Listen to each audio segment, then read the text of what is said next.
नमस्कार, मैं हूं आपके साथ अनुष्का और आप देख रहे हैं एमपी फर्स्ट न्यूज। पूर्व सीएम कमलनाथ आए न्याय यात्रा में होंगे शामिल। प्रदेश में कांग्रेस 12 सीट जीतेगी। मध्य प्रदेश के पूर्व मुख्यमंत्री कमलनाथ आज उज्जैन आए। मध्य प्रदेश के पूर्व मुख्यमंत्री कमलनाथ आज सुबह सांसद राहुल गांधी की भारत जोड़ो न्याय यात्रा में शामिल होने उज्जैन आए। इस दौरान वे शहर कांग्रेस अध्यक्ष रवि भदौरिया के निवास पर शोक संवेदना व्यक्त करने गए। यहीं पर मीडिया के साथ बातचीत में उन्होंने लोकसभा का चुनाव लड़ने से इनकार करते हुए कहा कि आज प्रदेश में बेरोजगारी की समस्या सबसे अहम है और युवा रोजगार के लिए दर दर भटक रहा है। वहीं प्रदेश सरकार इन्वेस्ट समिट कर रही है, जबकि सरकार को रोजगार और आर्थिक गतिविधियां बढ़ाने के लिए योजना बनानी चाहिए। पूर्व सीएम कमलनाथ ने कहा कि राहुल गांधी की भारत जोड़ो न्याय यात्रा को जनता का भरपूर आशीर्वाद मिल रहा है और हम प्रदेश में 12 से 13 लोकसभा की सीट जीतेंगे। आपने प्रधानमंत्री नरेंद्र मोदी पर तंज कसते हुए कहा कि उनके नारों से आम लोगों का पेट भरने वाला नहीं है। जनता भाजपा की असलियत जान चुकी है। कि मैं महाकाल का भी दर्शन करूंगा, आशीर्वाद उत्तर प्रदेश के लिए। राहुल जी भी पहुंच रहे हैं और उनके साथ में यात्रा है, उसमें शामिल हूँ।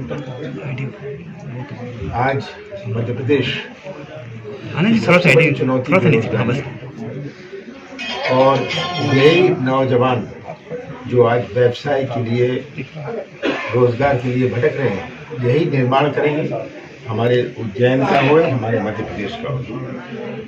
जब तक उसको प्राथमिकता ना बनाए, ये सब शो करने से उज्जैन में इन्वेस्टमेंट समिट, ये इन्वेस्टमेंट समिट तो शिवराज सिंह जी ने करे थे, लाखों का इन्वेस्टमेंट। प्रश्न इन्वेस्टमेंट का नहीं है, प्रश्न जो भी इन्वेस्टमेंट है उसमें रोजगार कितना, रोजगार के साथ आर्थिक गतिविधि बनती है। कोई गाड़ी चला लेता है, कोई ढाबा खोल लेता है, तो आज प्रश्न आर्थिक गतिविधि कैसे बढ़ी। गांव में किराने की दुकान भी चलती है आर्थिक गतिविधि से, और किसान की जेब में पैसा होता है। मैंने 27 लाख किसानों का कर्जा माफ किया कि ये मजबूती आई। यही आज हमारी प्राथमिकता है। लोकसभा चुनाव में हमारी कम से कम 12 से 13 सीटें आनी चाहिए। मैंने भी कई जगह बात करी है, मैंने कई जगह पहले मैं दौरा करता ही था, ये भी करूँगा। और ये जो हवाबाजी है, ये माहौल बनाने की बात है,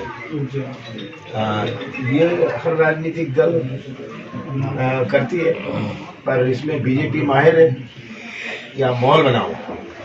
हाल ही में चर्चा चली थी कि आप बीजेपी में शामिल होने, ये आप लोगों ने ही चला दी और सब मेरे से प्रश्न पूछने लग गए। तो अगर खंडन करना चाहिए था, मैंने तो कहा था कि आप लोग पहले पत्रकार खंडन करें। मध्य प्रदेश नकुल लड़ेगा तो छिंदवाड़ा। ये जनसंपर्क बहुत आवश्यक है और आप आज खुद ही ये जनसंपर्क का क्या असर है। सर, लिस्ट कब तक जारी होने वाली है? सीईसी की, तो उसके बाद इलेक्शन कमेटी की मीटिंग के बाद लिस्ट कुछ ना कुछ मैं सोचता हूँ कम से कम 15-20 तारीख को अनाउंस हो जाए। ये सब नारे देना सब आसान है। प्रश्न ये है जनता पर इसका क्या असर पड़ता है। ये भटकता हुआ बेरोजगार, एक नारे से तो उसको रोजगार नहीं हो जाएगा। सर, कांग्रेस में गुटबाजी है क्या? कोई गुटबाजी नहीं सर। उज्जैन शहर में लगातार वाहन चोरी की वारदात हो रही है। उज्जैन के माधवनगर और नीलगंगा सहित कई थाना क्षेत्रों में चोर रात को वाहन चोरी की वारदात को अंजाम देकर फरार हो जाते थे।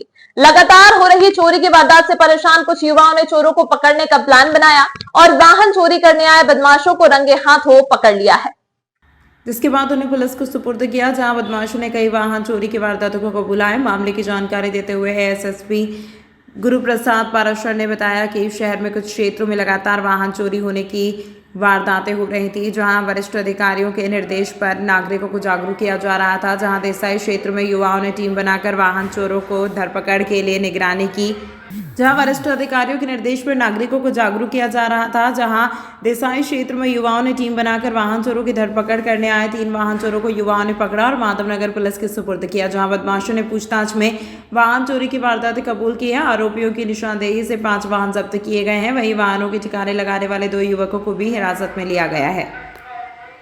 सर हमारी योजना थी कि हम सभी साथीगण मिलकर, हमारे यार दोस्त और भाई सब हम मिलकर, सर हमारी लगभग 23 तारीख को गाड़ी चोरी हो गई थी। रात के 1 बजे घर के आगे से मैं घर से अंदर हुआ और गाड़ी चोरी हो गई थी। सर इसका हमने पता लगा, फिर 2 दिन बाद रेकी चालू करी, हर चौराहे पर जाकर ड्रोन के द्वारा, फ़ोन में कॉन्फ्रेंस कराकर लगभग हम 20 से 40 लोग जो भी हम साथ में रहते थे उन सब कॉन्फ्रेंस जुड़ जाते थे और जो चौराहे से निकलता था उनकी रेकी करते थे। यदि वो सही आदमी रहता था तो हम छोड़ दिया करते थे, और बाकी हमें टोपा पहनने वाले जो गाड़ी से आते थे या जिन्होंने मुँह पे रुमाल बांध रखा है उनको हम रोक लिया करते हैं। बिना नंबर प्लेट की गाड़ियों को भी हम जो रहते थे उन लोगों को रोक कर इन्फॉर्म किया करते थे, उनसे पूछताछ किया करते थे कि क्या आप कहीं आसपास रहते हैं तो बता दिया करते थे, उनको हम फिर तकलीफ़ नहीं किया करते हैं। उनके बाद जो चोर पकड़ा में आए सर उनको हम रोका, उनसे हमने पूछताछ की तो सर उनके पास से गुप्ती निकली, चाकू निकला और मिर्ची पाउडर था उनकी गाड़ी में, और बाकी कुछ गोलियां रखी हुई थी। इसके द्वारा हमको संदिग्ध लगे और हमने थाने पहुंचाया उन्हें। दूसरे युवाओं को भी क्या संदेश देना चाहेंगे आपके माध्यम से? सर हम युवाओं को ये संदेश देना चाहेंगे कि अपने आसपास जो भी संदिग्ध दिखे उन्हें रोकें, डरे नहीं, पुलिस को सूचना करें। क्या ड्रोन से भी नजर रखी थी आपने? हाँ सर, ड्रोन से भी निगरानी चल रही थी। क्या नाम आपका? सर मेरा नाम माइकल। उज्जैन शहर में विगत दिनों से मोटरसाइकिल चोरी की घटनाएं बढ़ी थी। इसको जो उज्जैन पुलिस ने, वरिष्ठ अधिकारियों ने काफ़ी चैलेंज के रूप में लिया था। इसमें जो है एक कार्य योजना बनाई गई थी, ऐसे स्थानों को चिन्हित किया गया जहां से ये घटनाएं अधिक हो रही थी। उन क्षेत्रों में हमारे थाना प्रभारी के माध्यम से, सीएसपी के माध्यम से और बीट के आरक्षकों और बीट प्रभारी के माध्यम से ऐसे युवाओं को और अन्य जागरूक नागरिकों को सक्रिय किया गया था, जिससे इन घटनाओं के बारे में, इन चोरों के बारे में, इनकी गतिविधियों के बारे में अगर कुछ सस्पिशियस एक्टिविटीज़ हो रही है उन मोहल्लों में, इसकी जानकारी पुलिस को दे। इसी कार्य योजना के तहत आज जो माधवनगर पुलिस और नीलगंगा पुलिस सीएसपी मैडम के निर्देशन में इनके द्वारा जो है इस चोरों के गिरोह को पकड़ने में सफलता मिली है। इसके कुल 6 सदस्य अभी तक गिरफ्तार हुए हैं। 4 इसमें चोर हैं जिनका पर्याप्त आपराधिक रिकॉर्ड है। 2 इसमें वाहन खरीदने वाले हैं जो औने पौने दामों में वाहन खरीदते थे। और इस तरीके से सब जागरूक नागरिकों के प्रयासों से, पुलिस के फॉलोअप से इन घटनाओं का खुलासा हुआ है। कोई नाम भी दिया गया लड़कों को?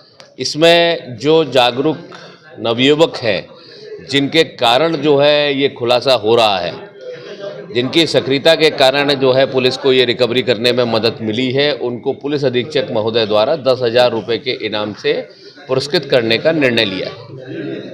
श्री महाकालेश्वर मंदिर में 13 जनवरी को नई दिल्ली के दानदाता विशाल गुप्ता और खंडेलवाल आनंद परिषद द्वारा एक मारुति इको वैन श्री महाकालेश्वर भगवान के चरणों में अर्पित की गई थी, जिसकी अनुमानित राशि 6.5 लाख रुपए बताई गई है। इसे पुनः खंडेलवाल आनंद परिषद उज्जैन द्वारा लगभग 1,65,000 रुपए की लागत से एम्बुलेंस में परिवर्तित कर श्री महाकालेश्वर मंदिर को भक्तों की सुविधा के लिए प्रदान किया गया। दानदाता द्वारा बताया गया कि एम्बुलेंस में ऑक्सीजन कंसेंट्रेटर मशीन, जिसकी सहायता से ऑक्सीजन सिलेंडर की गैस समाप्त होने के बाद भी ऑक्सीजन बनती रहेगी, ऑटोमेटिक स्ट्रेचर माइक सिस्टम, चिकित्सा उपकरण को सैनिटाइज करने के लिए बॉयलर, अलग अलग से लाइट सिस्टम और इमरजेंसी किट के साथ अग्निशमन यंत्र आदि उपलब्ध है। इससे श्री महाकालेश्वर मंदिर प्रबंधन समिति के सहायक प्रशासक मूलचंद जूनवाल और मंदिर प्रबंधन समिति की चिकित्सा इकाई के प्रभारी डॉक्टर देवेंद्र परमार द्वारा प्राप्त किया गया। इस दौरान मंदिर प्रबंधन समिति के वाहन शाखा प्रभारी उमेश दीक्षित, प्रकाश शर्मा, पंडित दिलीप उपाध्याय, दानदाता धर्मेंद्र गुप्ता, अजय जसौरिया, सिद्धेश्वर दास, अशोक खंडेलवाल, महेश खंडेलवाल, मुकेश मेठी आदि उपस्थित थे। खंडेलवाल आनंद परिषद द्वारा महाकालेश्वर मंदिर में आए हुए भक्तों की सेवा, यह एम्बुलेंस आज हमने बाबा महाकाल की नगरी में बाबा महाकाल को समर्पित की है। इसमें सारी सुविधाएं, आधुनिक सुविधाएं इस एम्बुलेंस में है। इसमें गैस भी है, इसमें वेंटिलेटर लगा हुआ, ऑक्सीजन कंसंट्रेशन मशीन भी है और स्ट्रेचर भी है, और सारी नवनिर्मित सुविधाएं जितनी भी एम्बुलेंस में होती है वो सब इस एम्बुलेंस में हमने प्रोवाइड की हुई है। जय श्री महाकाल। मानव रक्षा और शिप्रा सेवा अनुष्ठानों के अभियानों में हम वर्ष 2012 से स्वर्गीय संत एकलव्य और आचार्य सत्यम के साथ संघर्षरत रहे हैं। राहुल गांधी की न्याय यात्रा के दौरान भी हमारा सत्याग्रह और अनशन आज शिप्रा किनारे नरसिंह घाट उज्जैन पर हुआ। महात्मा गांधी कहते थे कि गाय नहीं बची तो देश भी नहीं बचेगा। बापू और संत विनोबा जीवन भर अनशन और सत्याग्रह करते रहे। क्या मोदी युग के गांधियों ने कभी सत्याग्रह या अनशन किया है? उक्त आशय का वक्तव्य आज यहाँ अखिल भारतीय सर्वधर्म संत बालेनाथ अखाड़ा के महंत बालीनाथ सरस्वती ने जारी कर राहुल जी को याद दिलाया कि 5 वर्ष पहले आपने हमारी नगरी के दशहरा मैदान की चुनावी सभा के शिप्रा के गंदे पानी की बोतल लहराकर मुख्यमंत्री शिवराज को धिक्कारा था। आपकी मनमोहन सरकार ने वर्ष 2011 में प्रयागराज के राष्ट्रीय नदी बचाओ सम्मेलन में मनरेगा के माध्यम से नदी बचाओ योजना स्वीकृत की थी। हम लोग आज तक उस वैज्ञानिक योजना पर अमल की मांग कर रहे हैं और आपकी पार्टी भाजपा सरकारों द्वारा नदी लिंक योजनाओं पर अरबों रुपया जनधन का बर्बाद करने पर भी मौन है। महंत बालीनाथ सरस्वती सर्वधर्म संत बालीनाथ अखाड़ा का महंत हूँ और आज जो रोहित जी जो सत्याग्रह करे है वो संत बालीनाथ अखाड़े का समर्थन है। नंबर 1 कि इसी मुहिम को हमने मतलब चलाने के लिए एक अभी 31 मार्च को एक सम्मेलन आयोजित किया जा रहा है उज्जैन में। उसमें नशा मुक्त 1600 नदियाँ प्रदूषण से मुक्त है। हिंदुस्तान के अंदर 1600 नदियाँ हैं और जिसमें उदाहरण के तौर से उज्जैन की नदी आप देख सकते हैं। अभी भी पानी मतलब यहाँ नरसिंह घाट पे हम बताने के लिए कोई आए तो देखो अभी गंदा पानी पिला रहे हैं। ऐसे सभी नदियों का करोड़ों रुपए गवर्नमेंट देखे मतलब मनमोहन सिंह सरकार ने स्वीकृत कर दिया गया था, लेकिन आज वही काम बीजेपी कर रही है। बांध बना देती, कच्चे बांध बना देती, कोई क्या कर दे, पानी शुद्धिकरण आज जहर पिला रहे हैं। पीला पानी आप देख सकते हो कोई भी। इसलिए हम बीजेपी गवर्नमेंट हो या कांग्रेस गवर्नमेंट हो, ये हिंदुस्तान की जनता को जहर पिलाने का काम ये सारे राजनेता सरकार सब कर रही है। हम तो चाहते हैं कि कम से कम जनता को तो बचाओ, इनको जहर क्यों पिलाते, पानी तो कम शुद्ध दे दो। तो इसलिए हम इस आंदोलन को तेजी गति से सम्मेलन कर रहे हैं और सम्मेलन में धूनी मत से करके और फिर आंदोलन छेड़ेंगे। मैं आचार्य सत्यनारायण पुरोहित अधिवक्ता। आप संत बालीनाथ जी, महंत बालीनाथ जी सरस्वती हैं, सर्वधर्म बालीनाथ अखाड़ा के। आप संत लोग भी उज्जैन में भी हैं और बाहर से भी, जूनागढ़ से भी संत लोग आए हुए हैं। आज हमारा सत्याग्रह यहाँ हो रहा है और 2011 में जब प्रयागराज में कुंभ होने वाला था 12 में, तो राष्ट्रीय नदी बचाओ सम्मेलन हुआ था। उसमें भारत सरकार के ग्रामीण विकास मंत्रालय के सचिव ने ये वचन दिया था, सरकार के ग्रामीण विकास सचिव ने ये स्वीकार किया था कि मनरेगा जो महात्मा गांधी रोजगार गारंटी योजना है उसका अधिक से अधिक पैसा नदियों को बचाने में लगेगा, क्योंकि ये शिप्रा के नाम पे पिछले 20 सालों में करोड़ों रुपया बर्बाद हुआ। कभी नर्मदा शिप्रा लिंक और कभी पार्वती लिंक और कभी ये हमारी गंभीर लिंक और चंबल लिंक, लेकिन उनसे उधार के पानी से नदियां नहीं बसती। और एक शुद्धिकरण, अखबारों ने एक वो बना रखी मुहिम शुद्धिकरण, नदियों को शुद्ध करने वाला आज तक कोई पैदा नहीं हुआ है। नदियां अपने आप शुद्ध करती है, उनको प्रवाहमान होना चाहिए। उनको प्रवाहमान हो जाए तो नदियां अपने आप उनकी गंदगी बहा ले जाती है। अब सारा गंदगी उसमें नदियों में छोड़ेंगे और फिर शुद्धिकरण की बात करेंगे और अरबों रुपया। तो मनरेगा में राष्ट्रीय जो नदी बचाओ सम्मेलन 2011 प्रयाग की, उसके प्रस्तावों को सरकार ने जो मान्यता दी उसको लागू कराने के लिए हम यहाँ संघर्षरत हैं। आज राहुल गांधी यहाँ आने वाला है, विपक्ष के नेता इंडिया गठबंधन बना लिया है, वो भी कुछ नहीं बोल रहे हैं। इसलिए आज हम यहाँ बैठे हैं ध्यान आकर्षण के लिए। संत बालीनाथ जी सरस्वती हैं, आप संत हैं, आप सभी इस मुद्दे को, शिप्रा मैया को, जो मालवा की गंगा है और गंगा की हमारी भगवती गंगा जो सबसे बड़ी धार्मिक नदी है, महत्व की, भारत की पहचान है, उसमें सारा जहर यहाँ से जा रहा है और ये सरकारें कुछ सुन नहीं रही है। और घाट बना रहे, 28 किलोमीटर के घाट बना रहे, उसमें पैसा खाना है। नदी के किनारे वृक्षारोपण होना, नदियों के तल में कुएँ खोदना, इस तरह से नदियों का संरक्षण होगा और गंदा पानी मिलने से रोकना, वो हमारी योजना है जो 2012 में शिवराज सरकार ने स्वीकृत की थी, लेकिन आज तक उस पर अमल नहीं हुआ है। हम उसके लिए आज यहाँ ध्यानाकर्षण के लिए बैठे हैं। धन्यवाद। विश्व प्रसिद्ध महाकालेश्वर मंदिर में गदर 2 फिल्म की एक्ट्रेस सिमरत कौर रंधावा भस्म आरती में शामिल हुई। भस्म आरती के बाद सिमरत ने चांदी द्वार से भगवान के दर्शन कर आशीर्वाद दिया। गदर 2 में मुस्कान की भूमिका निभाने वाली एक्ट्रेस सिमरत ने करीब 2 घंटे मंदिर में रहकर भगवान महाकाल का आशीर्वाद लिया। सिमरत ने तेलुगु सिनेमा और बॉलीवुड में कुछ फिल्मों में काम किया है। सिमरत ने अब तक तेलुगु फिल्म प्रेमतो मी, कार्तिक परिचयम, निशु, डर्टी हरी जैसी फिल्मों में अभिनय किया है। सिमरत ने मंदिर समिति के कार्य और दर्शन व्यवस्था की तारीफ की।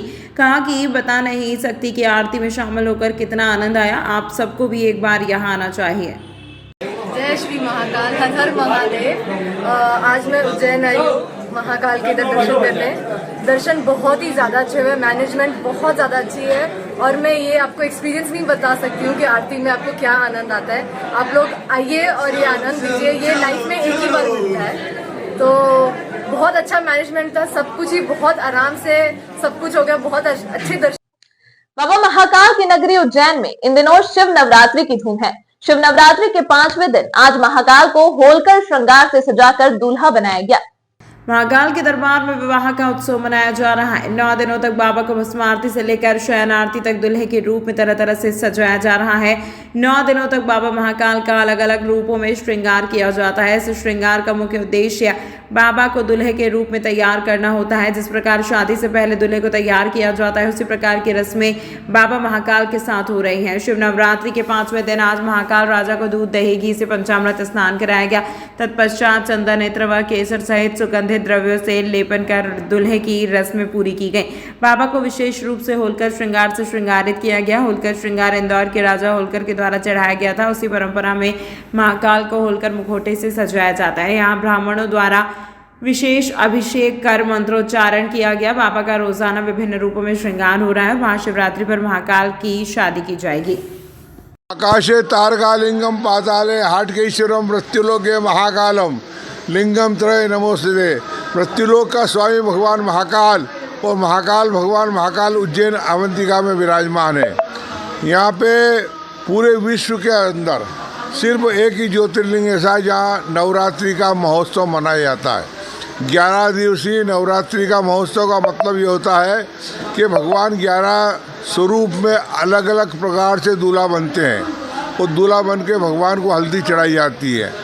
इसी तारतम्य में आज 5वां दिन भगवान होलकर का मुखौटा धारण किए हुए हैं। यहाँ क्या था कि अलग अलग स्टेटों से, होलकर स्टेट, ग्वालियर स्टेट, ऐसी स्टेटों से यहाँ से चांदी के और सोने के मुखौटे बनाए हुए हैं और नामकरण तो उन्हीं के हिसाब से है, लेकिन ये विशेषकर ये है कि होलकर नाम दे दिया है ताकि एक 5वीं झांकी जो है वर्ल्ड फेम हो जाए। और वर्ल्ड फेम तो भगवान महाकाल ही है कुछ, इसलिए उनका नाम तो महाकाल ही है।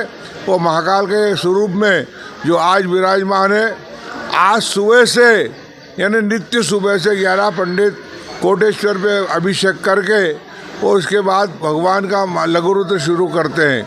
ये 11 दिवसीय अभिषेक पूजा भगवान महाकालेश्वर के दरबार में नित्य चलती है। सुबह 9 बजे से लगा के तो दिन की 1 बजे तक महाआरती होती है। उसके पश्चात भगवान का पंचामृत से महापूजा होता है, अभिषेक होता है। 3:30 बजे भगवान को एक दूल्हे के रूप में पहले अष्टगंध, चंदन वगैरह, इत्र वगैरह सब लगा के उसके बाद मुखौटे 11 दिवसीय में आज 5वां दिन है तो होलकर का मुखौटा रखाया हुआ है। उसके दर्शन हो रहे हैं, लाखों लोगों ने दर्शन किए हैं। आप देश विदेश में भी देख सकते हो महाकालेश्वर का जय जयकार चारों दिशा में हो रही है। पुजारी रमन गुरु।